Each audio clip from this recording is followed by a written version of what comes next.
Rebel. RPG incoming!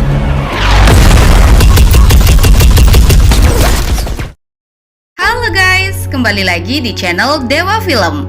Kali ini aku kembali membawakan alur cerita film yang berjudul Land of Bad. Film ini dirilis pada 16 Februari lalu tahun ini. Seperti biasa, daripada penasaran, yuk kita langsung aja ke alur ceritanya.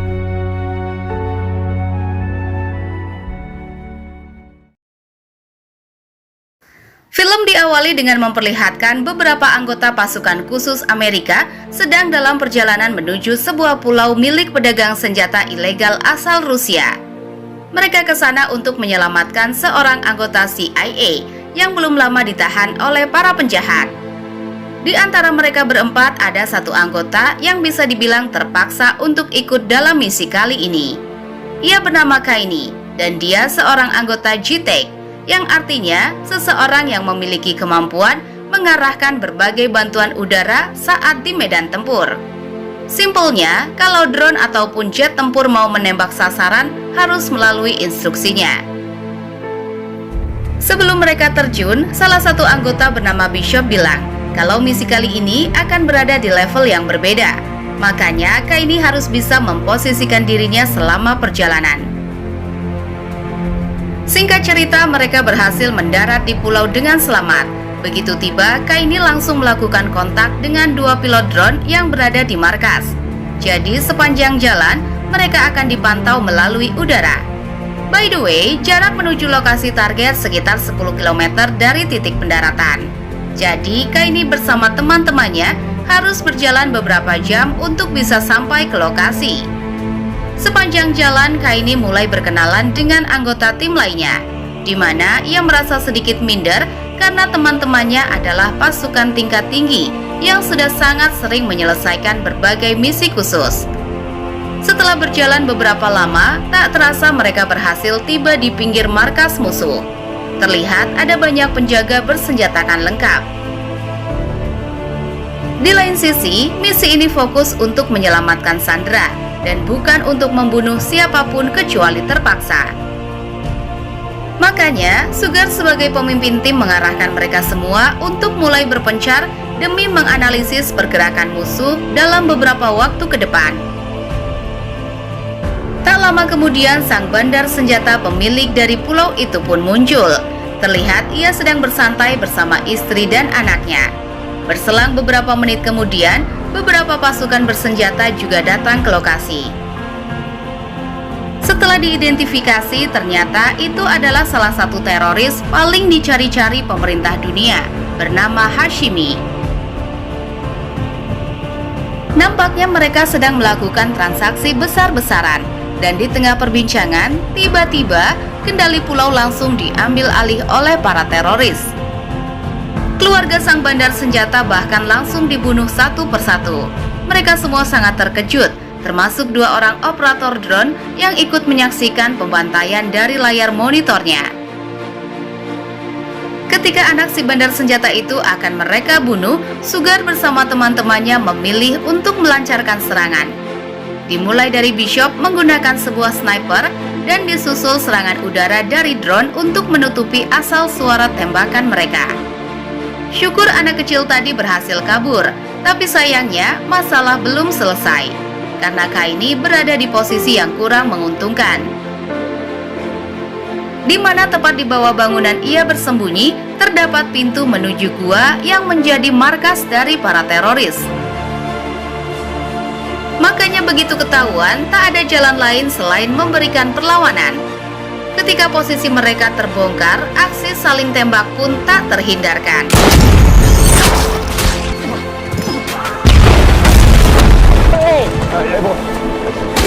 Secara skill, mereka semua berada di atas rata-rata. Makanya beberapa musuh yang muncul mampu mereka habisi satu persatu. Tapi sayangnya, seiring waktu jumlah musuh semakin bertambah. Makanya salah satu dari mereka sempat terkena beberapa tembakan, hingga akhirnya nyawanya tak bisa lagi diselamatkan. Namun tak ada waktu untuk bersedih karena musuh tak berhenti menembakkan RPG ke arah mereka. Sugar meminta Kaini untuk segera meminta bantuan serangan udara, karena saat ini posisi mereka sudah sangat terdesak, dan akhirnya rudal pun diluncurkan. Namun sesaat sebelum musuh terkena serangan, mereka berhasil menembakkan sebuah RPG ke arah Bishop, dan akhirnya RPG incoming! Kaini tak mampu untuk menyelamatkan teman-temannya, karena ia juga tak berhenti ditembaki musuh yang terus saja berdatangan. Saat proses kabur, ia bahkan sempat terpeleset dari tepi tebing, hingga akhirnya ketika ia berhasil menjauh dari posisi musuh, dirinya langsung berusaha berkomunikasi dengan kedua operator drone yang berada di pusat. By the way, kita kenalan dulu sama kedua operator ini. Yang satunya bernama Kapten Russell dan asistennya bernama Chica. Terlihat Russell cukup panik setelah mengetahui kondisi Kaini yang baru saja habis digempur berbagai serangan. Dengan sigap ia langsung mengaturkannya rencana evakuasi. Ia juga sempat menasihati Kaini yang terlihat masih tak percaya kalau dirinya kini tersisa seorang diri. Belum lama jalan, Kaini harus kembali berpapasan dengan beberapa musuhnya. Kapten Russell melalui radio memberikan informasi terkait pergerakan musuh yang hanya berjarak beberapa meter dari posisi persembunyian Kaini. Untung saja mereka hanyalah beberapa anggota teroris yang sedang bertugas melakukan ekspedisi barang. Namun di tengah persembunyian, salah satu anjing penjaga berhasil mengetahui posisi Kaini dan akhirnya untung saja teroris tadi tidak curiga dengan perilaku anjingnya. By the way, titik lokasi penjemputan Kaini berjarak 2 km dari lokasinya saat ini. Dan tak terasa hari mulai gelap. Sepanjang jalan menuju lokasi penjemputan, Russell dan Kaini mulai saling berkenalan. Kebetulan mereka berdua berasal dari satu kota yang sama. Di dalam percakapan ini sebenarnya film mulai memperkenalkan secara detail sosok Russell yang sudah sangat senior di dunia angkatan udara. Ia bahkan sudah sering menolak berbagai promosi, karena jika jadi petinggi militer, dirinya tidak bisa dapat bonus tambahan.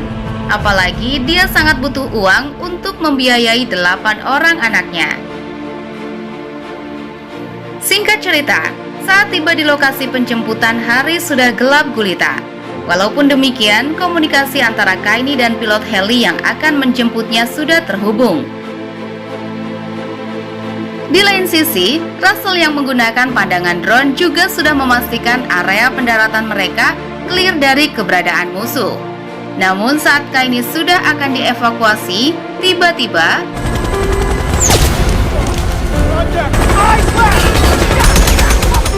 syukur tembakan tadi berhasil ditepis oleh pakaian anti pelurunya. Entah bagaimana bisa, namun posisi Kaini sudah terbongkar. Helikopter yang akan melakukan evakuasi menjadi target empuk bagi para musuh. Dan karena tak sanggup menerima berbagai serangan, pilot helikopter memilih untuk menunda proses evakuasi. Masalahnya saat ini Kaini hanya seorang diri. Russell mencoba memberikan bantuan serangan udara, namun rudal pada drone hanya tersisa untuk sekali serangan.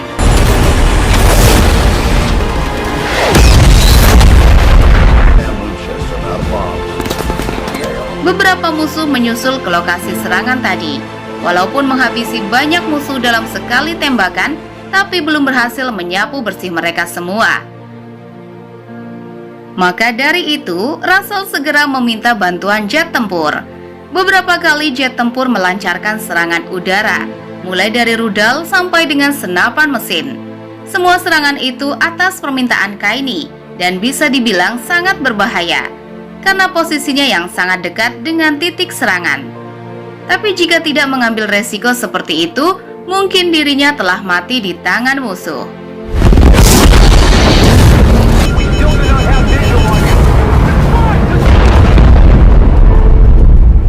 Begitu situasi telah aman, Kaini kembali diarahkan ke lokasi penjemputan yang baru. Walaupun jaraknya tak terlalu jauh, namun posisinya berada jauh di atas bukit. Setelah beristirahat sejenak, hari mulai terang dan Kaini melanjutkan perjalanan. Sayangnya di tengah jalan tiba-tiba ia tak sengaja jatuh dari sebuah lereng. Dirinya tak terluka, namun masalahnya senjata utamanya tadi sempat terjatuh. Dan situasi semakin memburuk ketika Chika memberitahu kalau dari pantauan udara terlihat 3 orang musuh sedang mendekati posisinya. Kini satu-satunya senjata yang Kaini miliki adalah sebuah pistol. Playboy, we have 3 hostiles heading your way.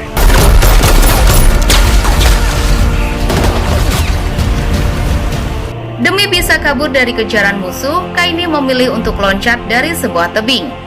Ia bahkan mencoba bersembunyi di balik sebuah air terjun. Dan begitu musuh sudah pergi, barulah ia naik ke permukaan. Tapi sayangnya strateginya itu terlalu mudah ditebak oleh musuh. Alhasil ia pun tertangkap dan langsung disekap di salah satu rumah milik para teroris. Namun belum lama ditahan, tiba-tiba seseorang muncul untuk menyelamatkannya. Dengan sangat cepat ia berhasil mengalahkan para penjaga. Dan orang itu tak lain adalah Sugar, sang pemimpin operasi itu. Ternyata ia dan Bishop berhasil selamat dari tembakan RPG kemarin.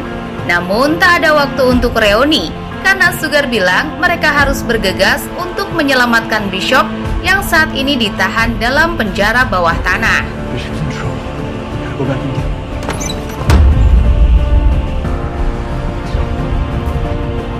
Di lain sisi, sejak Kaini ditangkap oleh para teroris, Russell tak berhenti mencari keberadaannya. Ia sangat khawatir bahkan sampai tak beristirahat sama sekali, walaupun waktu kerjanya telah habis. Hingga akhirnya, ketika sudah hampir putus asa, Kaini kembali berhasil melakukan komunikasi dengan markas pusat, bermodalkan sebuah botol bekas. Kaini berhasil memperbaiki antena radionya. Begitu terhubung, Russell segera mengaturkan operasi evakuasi bagi mereka berdua. Namun Kaini menjelaskan kalau mereka masih harus menyelamatkan Bishop. Tujuan ia menelpon karena ingin meminta bantuan serangan udara, di mana rencananya setelah mereka berhasil menyelamatkan Bishop, 2 bom dengan daya ledak ringan akan dijatuhkan untuk mengalihkan perhatian musuh. Dan 15 menit setelahnya, mereka akan menjatuhkan bom utama untuk menghancurkan gua yang menjadi markas utama bagi para teroris. Setelah berhasil memberikan waktu dan koordinat pengeboman, alat komunikasi yang Kaini gunakan kehabisan daya, mengakibatkan komunikasi mereka terputus. Di lain sisi, Russell diperintahkan atasannya untuk beristirahat, karena dia telah menjadi operator drone selama 10 jam non-stop. Tingkat fokusnya telah menurun seiring waktu, makanya harus segera digantikan. Namun Russell sempat menolak, bahkan sampai berani melawan atasannya demi memastikan Kaini baik-baik saja. Singkat cerita, operasi pun dimulai, di mana mereka berdua mulai masuk ke markas musuh dan menumbangkan penjaganya satu persatu tanpa menggunakan senjata. Karena jika suara tembakan terdengar, maka seluruh musuh akan mengepung mereka berdua. Namun tentu saja hal itu tidak akan mudah. Sugar maupun Kaini sempat bertarung mati-matian demi bisa mengalahkan 2 musuh yang berada di dalam rumah. Namun karena terdesak, Kaini terpaksa melepaskan tembakan.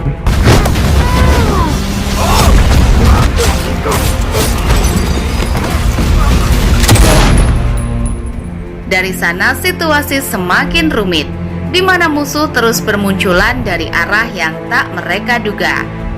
Makanya Sugar sempat terkena tembakan. Kaini berusaha melindungi seniornya. Tapi dirinya juga harus bertahan dari serangan dadakan. Hampir saja dirinya mati saat adu jotos dengan musuhnya. Untung saja Sugar walaupun terluka masih mampu melindunginya dari belakang. Namun tiba-tiba musuh melemparkan sebuah granat yang posisinya tak mungkin lagi mereka bisa hindari.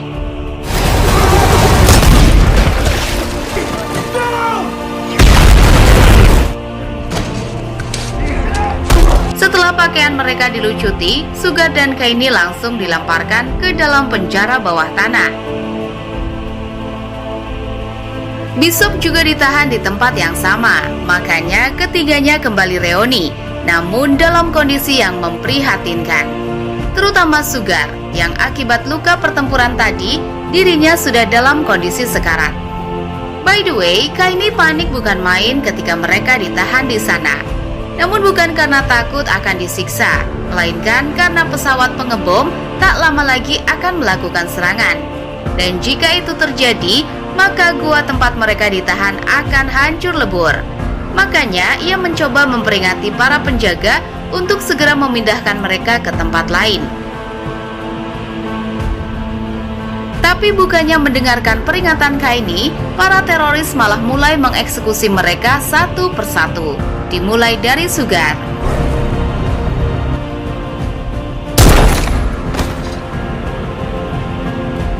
Selanjutnya giliran Kaini yang akan dieksekusi. Tapi sebelum itu, para teroris melakukan interogasi terlebih dahulu, di mana mereka menyadari kalau sebuah pesawat tempur tak berhenti melintas di atas pulau, dan curiga kalau masih ada tim lain yang tersisa. Sang pimpinan teroris si Hashimi kemudian tak berhenti menyiksa Kaini demi mendapatkan informasi yang diinginkan. Hingga akhirnya ketika Hashimi merasa dibohongi, ia memerintahkan anak buahnya untuk membunuh Kaini dengan cara ditenggelamkan ke dalam bak air. Namun di waktu yang sama, serangan pertama pun dimulai. Dan begitu bom dijatuhkan, seluruh gua dipenuhi dengan api akibat ledakan. Untung saja Kaini berada dalam air dan membuatnya berhasil selamat. 2, 1.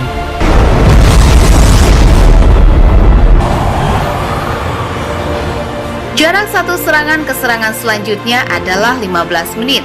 Kaini harus bisa segera keluar dari dalam gua jika ingin selamat. Syukur saja akibat ledakan tadi, kebanyakan para penjaga mengalami luka parah dan tak mampu lagi memberikan perlawanan. Saat mencari jalan keluar, Kaini tak sengaja bertemu dengan seorang tahanan yang menjadi objek utama dari misi mereka kemarin. Dan tentu sebelum keluar dari sana, Kaini juga tak mungkin meninggalkan Bishop. Ia pun mencoba kembali ke ruangan tempat tadi ia ditahan. Namun di sana terdapat Hashimi yang berhasil selamat dari serangan tadi. Kaini kemudian bersiap membunuh musuhnya menggunakan sebuah macet. Namun Hashimi juga sudah bersiap dengan pistolnya. Dan akhirnya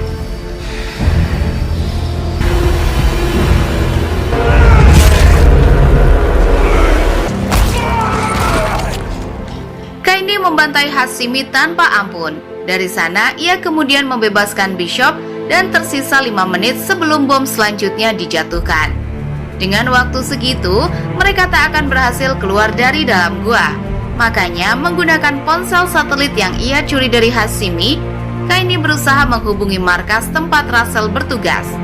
Situasi sangat menegangkan ketika ponsel miliknya tak mampu menangkap sinyal karena berada di dalam gua.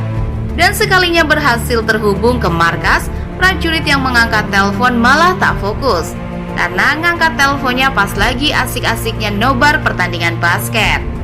Alhasil, Kaini malah cuma diberikan nomor telepon Russell. Wait, hold on. 702-166. Sedangkan Russell saat ini sedang singgah di sebuah supermarket karena jam kerjanya sudah habis. Ia pikir kini dirinya bisa fokus mengurus istrinya yang sedang persiapan lahiran. Makanya ketika Kaini berhasil menghubungi nomor pribadinya, panggilan itu ia tolak karena berasal dari nomor asing. Hingga akhirnya ketika sedang antri di kasir, Russell kembali menerima sebuah voicemail dari Kaini. Dan saat itu tersisa 2 menit sebelum bom dijatuhkan. Russell yang panik bukan main langsung ngebut. Saat di tengah jalan, ia coba minta bantuan ke teman-temannya yang berada di markas pusat. Tapi teleponnya tak kunjung diangkat. Di lain sisi, Kaini bersama teman-temannya berhasil menemukan jalan keluar dari gua. Namun di hadapan mereka pesawat tempur sudah akan menjatuhkan bomnya. Dan tiba-tiba We have visual 5. Bomb 01, abort! You got... Temannya yang mengendalikan drone tadi sempat heran dengan sikap Russell yang merebut paksa radio miliknya. Sampai ia sadar kalau mereka hampir saja membunuh pasukan yang sedang berjuang di lapangan. Sebagai rasa terima kasih, Kaini sempat melambaikan tangannya ke langit, sadar kalau Russell saat ini sedang memantaunya dari monitor. Playboy.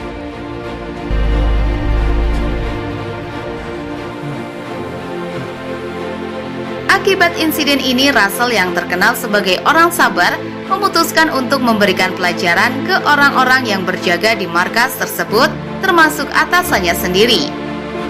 Bagaimana ia tak emosi? Beberapa prajurit sedang mengorbankan nyawanya demi negara, sedangkan mereka semua malah asyik nonton TV. Our job is communication. Get back on with the fucking job. Take that out of my active duty, Mrs. Colonel. Kaini dan teman-temannya berhasil dievakuasi dari pulau terkutuk itu. Walaupun tak dipungkiri, kedua teman mereka harus tewas dalam misi kali ini. Bishop yang tadinya meremehkan kemampuan Kaini, kini hanya bisa memandangnya dengan bangga. Di lain sisi, kesuksesan misi ini juga tak luput dari kinerja Russell yang luar biasa. Dan sikapnya itulah yang membuat Chica selalu menganggapnya sebagai mentor yang luar biasa. Makanya malam itu sebelum pulang ke rumah, ia meminta kesediaan Russell untuk jadi sosok pendamping wanita di acara pernikahannya minggu depan. Dan dengan begitu, film pun tamat. Oke guys, itu dia alur cerita film Land of Bad tahun 2024. Terima kasih telah menonton. Sampai jumpa di film selanjutnya. Jangan lupa komen, like, dan subscribe.